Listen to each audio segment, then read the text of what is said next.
इतने सारे बच्चे जो हमारे सपोर्ट टीम से बात करते हैं, कई बार मेरे से बात करते हैं, इनफैक्ट कॉल्स में रोए भी हैं मेरे साथ बच्चे। मेरा ये मैसेज है हर एक पेरेंट के लिए कि आप अगर सच में अपने बच्चे को ऑब्जर्व करोगे ना, तो शायद वो सिर्फ और सिर्फ एक चीज़ चाहता है कि मेरे मम्मी पापा को मुझ पर गर्व हो। लेकिन अनफॉर्चुनेटली हमारे देश में मेजॉरिटी ऑफ पेरेंट्स को ये रियलाइज़ नहीं होता है कि उनका बच्चा शायद एक्सक्यूज़ नहीं बना रहा है, वो एक्चुअली स्ट्रगल कर रहा है। या तो उन्हें फैमिली से, पेरेंट्स से सपोर्ट नहीं मिल पाया, या तो already they are feeling very lonely, they are feeling very stressed. Exam का भी प्रेशर है, सिलेबस भी नहीं हो रहा, बैकलॉग भी इकट्ठा हो गए, फैमिली से भी प्रेशर है। अगर पेरेंट्स भी अपने बच्चे को प्रेशराइज करने लगेंगे तो किसके पास जाएंगे? मैं तो बिल्कुल प्रॉमिस नहीं करूंगा अगर जब तक आप खुद के लिए प्रिपरेशन नहीं करोगे। भले ही मुझे कितना भी कॉन्फिडेंस है हमारे फैकल्टीज पे, हमारे बुक्स पे, रिसोर्सेज पे, भले ही हमने हजारों सिलेक्शंस, आइजर्स में लगभग 20 से 25% स्टूडेंट्स आयस्ता रखे हैं। नाइजर में हर साल 200 सीट्स हैं, 100 से भी ज़्यादा बच्चे जो काउंसलिंग में पहुंचते हैं और सिलेक्ट भी होते हैं वो शायस्त्रा के रहते हैं। कैसी चल रही है पढ़ाई? दिन में कितने घंटे पढ़ लेते हो? कोचिंग की बात नहीं कर रहा हूँ, सेल्फ स्टडी कितना कर लेते हो? 1 घंटे, 2 घंटे, 5 घंटे, या फिर सोशल मीडिया में ही फंसे रहते हो? अभी भी इंस्टाग्राम अकाउंट है, अभी भी रील्स देखते हो, अभी भी यूट्यूब शॉर्ट्स में फंस जाते हो, या फिर मोटिवेशनल वीडियोस ढूंढते रहते हो? अभी भी टीचर्स को ब्लेम करते हो, अपने कोचिंग को ब्लेम करते होगे, या फिर स्कूल को, या फिर इस एजुकेशन सिस्टम को? क्या अपने पेरेंट्स को ब्लेम कर रहे हो? किसके लिए पढ़ाई कर रहे हो? याद है खुद से 1 जनवरी को क्या प्रॉमिस किया था? याद है खुद से जब एग्ज़ाम में फेल हो गए थे या ड्रॉप लेने के लिए डिसाइड किया था तब खुद से क्या प्रॉमिस किया था?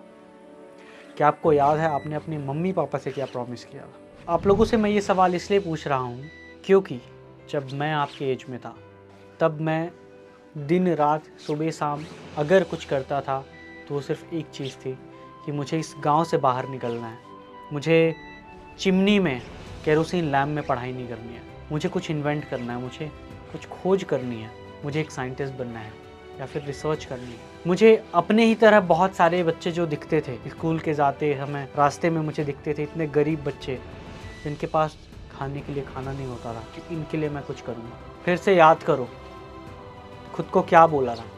साल ख़त्म हो रहा है, दिसंबर आ गया है, बस कुछ दिन और अगला साल आ जाएगा। और इस वीडियो के थ्रू मैं आपको डिमोटिवेट नहीं करना चाह रहा हूँ, इस वीडियो के थ्रू मैं सिर्फ आपको याद दिलाने आया हूँ कि आपने खुद को जो बोला था या आपने अपने पेरेंट्स को कुछ प्रॉमिस किया था, अभी भी देर नहीं हुई है। अभी भी देर नहीं हुई है किसी को ब्लेम ना करने की एंड खुद पर रिस्पॉन्सिबिलिटी लेने की। मैं किसी मोटिवेशनल स्पीकर की तरह यहाँ आपको मोटिवेट करने नहीं आया हूँ। मैं नहीं चाहता आप 2 दिन तक मोटिवेटेड रहो इस वीडियो को देखकर और फिर अपने वही आदतें फॉलो कर लो। मैं नहीं कह रहा हूँ कि आप सुबह 4 बजे उठो, मैं ये कह रहा हूँ कि जितना भी आप जगते हो उस टाइम को अच्छे से यूज़ करो। ये डिसाइड करो कि आप सच में इंजीनियर बनना चाहते हो या डॉक्टर बनना चाहते हो, साइंटिस्ट बनना चाहते हो, तो कौन है आपको रोकने वाला? क्या सच में ऐसी कोई बाधा है? क्या सच में ऐसी कोई बाउंड्री है? क्या सच में इतना आपके पास स्ट्रगल है? और पता है आपके एज में तो कोई आपको एक्सपेक्ट भी नहीं करता है कि आप कमाओ, घर का पूरा बोझ उठाओ। सिर्फ और सिर्फ एक चीज़ एक्सपेक्ट की जाती है कि आप सीखो, उठो, फिर से आराम से पढ़ो, सीखो, कुछ बनो, खुद को डेवलप करो, ग्रो करो। और ये मौका ना 3-4 साल बाद आपको नहीं मिलेगा। उसके बाद सिर्फ और सिर्फ आपसे एक्सपेक्ट किया जाएगा। उसके बाद आपको कुछ दिया नहीं जाएगा कि शायद इस चीज़ से मैं इस बच्चे को सपोर्ट करूँ तो उससे और ज़्यादा वो सीख लेगा। नो, सीखने को मौका नहीं मिलेगा। फिर आपको कुछ करने के लिए एक्सपेक्ट किया जाएगा। तो जो भी आपके पास 1-2 साल का समय है, अभी भले आप स्कूल में हो या फिर अगर कोई कॉलेज का बच्चा इस वीडियो को देख रहा है, यही समय है, खुद को बना लो। आप कुछ बनो या ना बनो, अगर हमारे साथ हो, हमारे ऐप में हो, हमारे साथ यूट्यूब में हो, मैं आपको फिर से कुछ महीने बाद याद दिलाने आ जाऊंगा। हमारे टीचर्स फिर से आपको पढ़ाने आ जाएंगे, हमारे टीचर्स फिर से आपको वही स्ट्रैटेजीज बताएंगे जो हर साल बताते हैं। और जो बच्चे फॉलो करके टॉपर बन जाते हैं, हम टॉपर के इंटरव्यूज़ लाते हैं एंड आपको दिखाते हैं कि कैसे इन्होंने वही स्ट्रैटेजी फॉलो की, वही क्वेश्चंस किया जो हमने करवाए और आज वो अपने ड्रीम इंस्टीट्यूट में है। और जो बच्चे नहीं कर पाए, नहीं है, आपने अगर डिसाइड कर लिया आपका ये टाइम टेबल है, ये पढ़ाई है, अगर आपको कोई अपडेट चाहिए तो आप ऐप से ले लो, आर्या दीदी से बात कर लो, टेलीग्राम ग्रुप में बात कर लो। और क्या लगता है एक पर्टिकुलर कोर्स आपका सिलेक्शन गारंटी कर सकता है? अगर इस टीचर से नहीं उस टीचर से पढ़ लोगे तो क्या आपका सिलेक्शन हो जाएगा? जब तक आप खुद मेहनत नहीं करोगे ना, तो तो डज नॉट मैटर कि मैं कहाँ कहाँ से टीचर्स आपको लेकर दे दूँ, कहाँ कहाँ कितने सारे बैचेस में लॉन्च कर दूँ, कितने सारी मॉक टेस्ट सीरीज़ या कितनी सारी बुक्स में लॉन्च कर दूँ। इट डज़ नॉट मैटर जब तक आप खुद उन रिसोर्सेज को अच्छे से यूटिलाइज़ नहीं करोगे। और यही चीज़ मैं अपने क्लास के भी बच्चों को बताता हूँ, हम अपने कोर्सेज़ के बच्चों को भी यही बोलते हैं कि जब तक आप नहीं पढ़ोगे ना, भले मैंने कितना भी घंटे की क्लास ले ली हो, लेकिन अगर आप उस क्लास का रिवीजन नहीं करोगे, इस थियरी का रिवीजन नहीं करोगे, क्वेश्चंस दोबारा प्रैक्टिस नहीं करोगे, अपनी वीकनेसेस को नहीं लिखोगे, क्रैश कोर्स के टाइम में question to theory approach follow नहीं करोगे और अभी आप अपना सिलेबस ही ख़त्म नहीं करोगे, तो कोई भी ब्रह्मा जी सरस्वती जी भी आ जाए तो आपका सिलेक्शन नहीं हो सकता है। हाँ, हम आपके लिए बेस्ट रिसोर्सेज ला सकते हैं। जितने और फैक्टर्स हैं, क्या बेस्ट बुक्स चाहिए आपको, क्या बेस्ट टेस्ट सीरीज चाहिए आपको, क्या बेस्ट टीचर्स चाहिए आपको, ऐसी बैंगलोर के आइजर्स के, नाइजर के, आईआईटीज़ के फैकल्टीज चाहिए आपको, सब मिलेंगे। बेस्ट कंटेंट मिलेगा। इनफैक्ट हम तो सुबह पकड़ पकड़ के मेडिटेशन सेशन करवाते हैं अपने कोर्स के बच्चों से।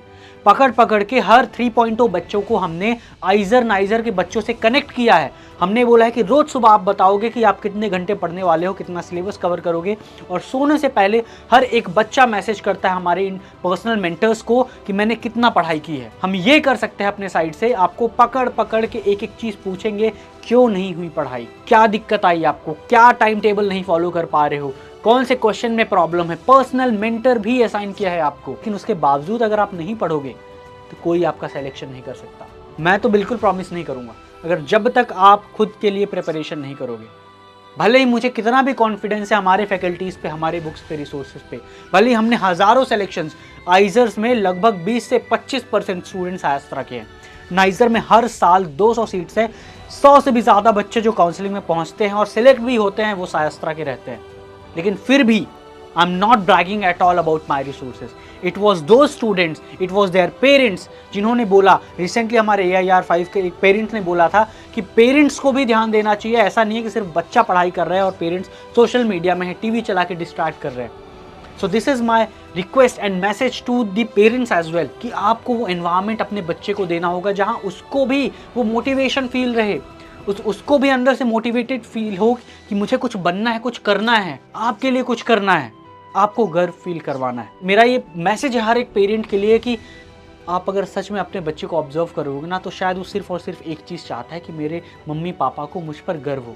लेकिन अनफॉर्चुनेटली हमारे देश में मेजॉरिटी ऑफ पेरेंट्स को ये रियलाइज़ नहीं होता है कि उनका बच्चा शायद एक्सक्यूज़ नहीं बना रहा है, वो एक्चुअली स्ट्रगल कर रहा है। इतने सारे बच्चे जो हमारी सपोर्ट टीम से बात करते हैं, कई बार मेरे से बात करते हैं, इनफैक्ट कॉल्स में रोए भी हैं मेरे साथ बच्चे। क्यों? या तो उन्हें फैमिली से, पेरेंट्स से सपोर्ट नहीं मिल पाया, या तो already they are feeling very lonely, they are feeling very stressed. Exam का भी प्रेशर है, सिलेबस भी नहीं हो रहा, बैकलॉग भी इकट्ठा हो गए, फैमिली से भी प्रेशर है। अगर पेरेंट्स भी अपने बच्चे को प्रेशराइज करने लगेंगे तो किसके पास जाएंगे? So this is my request to all the parents as well कि आपको वो माहौल, आपको वो एनवायरनमेंट देना होगा। एट सायस्त्रा that is what we try, and I hope इस वीडियो से आपके अंदर थोड़ा सा भी मोटिवेशन आया होगा, थोड़ा सा भी वो स्पार्क पैदा हुआ होगा कि आपको कुछ करना है अपने लिए, अपनी लाइफ में, अपने पेरेंट्स के लिए, एंड होपफुली सोसाइटी, इस देश के लिए।